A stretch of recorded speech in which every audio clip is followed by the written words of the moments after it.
So what did I do this weekend? Well, what I was planning on doing didn't end up happening.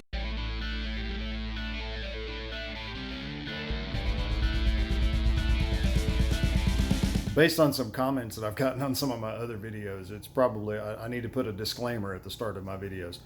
I'm not a professional.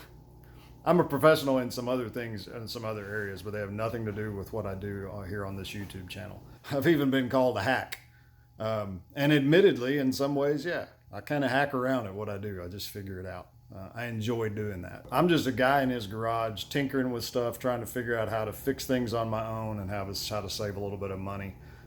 And I like to share those, and if you get something out of it and it's good for you, then that's awesome. My daughter has a 2012 Jeep Wrangler.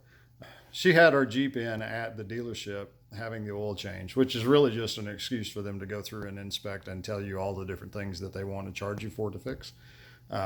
What I didn't know when she took it in was that the check engine light was on.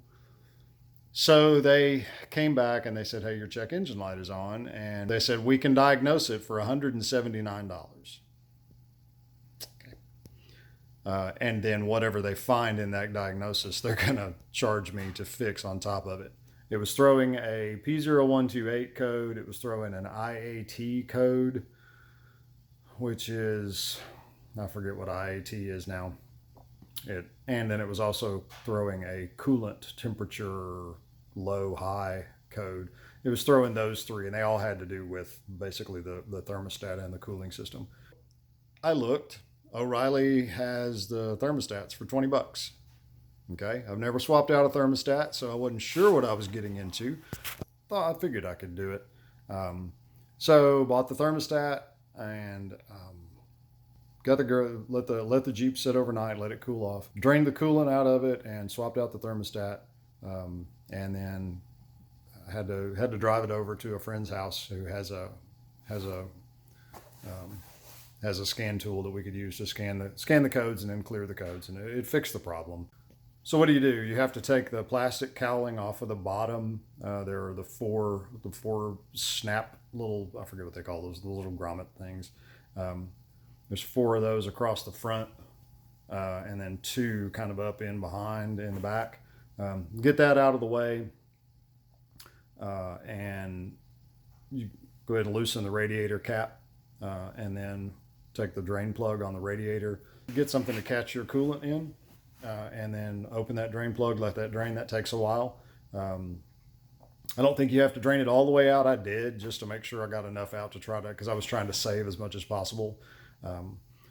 Let the coolant drain, take the air intake hose off of the throttle body, a couple of 10mm bolts holding that in place, a couple of flathead screws holding the ends on, and then you got to get the radiator hose off of the old thermostat. That's a spring clamp.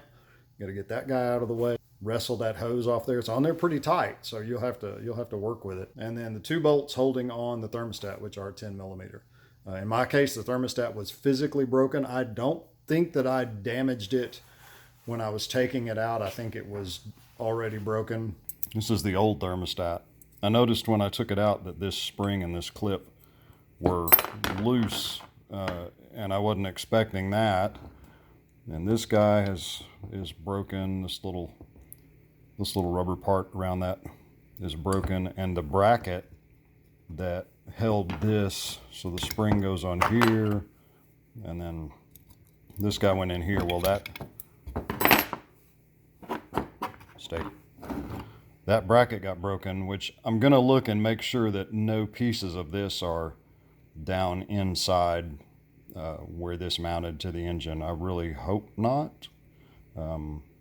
I'm going to look in the container where I caught some of the fluid from. I think there were some little black plastic pieces that came out with it. So I'm going to investigate and make sure that this little broken piece,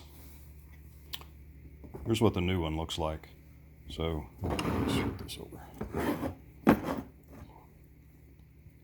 So that's how that's supposed to be held in, and obviously it's not. So I'm going to look for these missing pieces before I start putting everything back together, because that concerns me a little bit. But once I'm satisfied with that, then I'll stick this guy back in. We should be back in business. And then once you get the new one in, then you basically just reverse all of that. Hook your hose back up. And make sure your drain valve on the bottom of your radiator is closed off. Fill the radiator back up. Hook everything back up, get it up operating temperature, and make sure you don't have any leaks. That takes a little while. You're supposed to use, there's a little bleeder valve on the thermostat that my understanding was that you get it up to operating temperature and you should be able to open that to purge the air bubbles out of the system.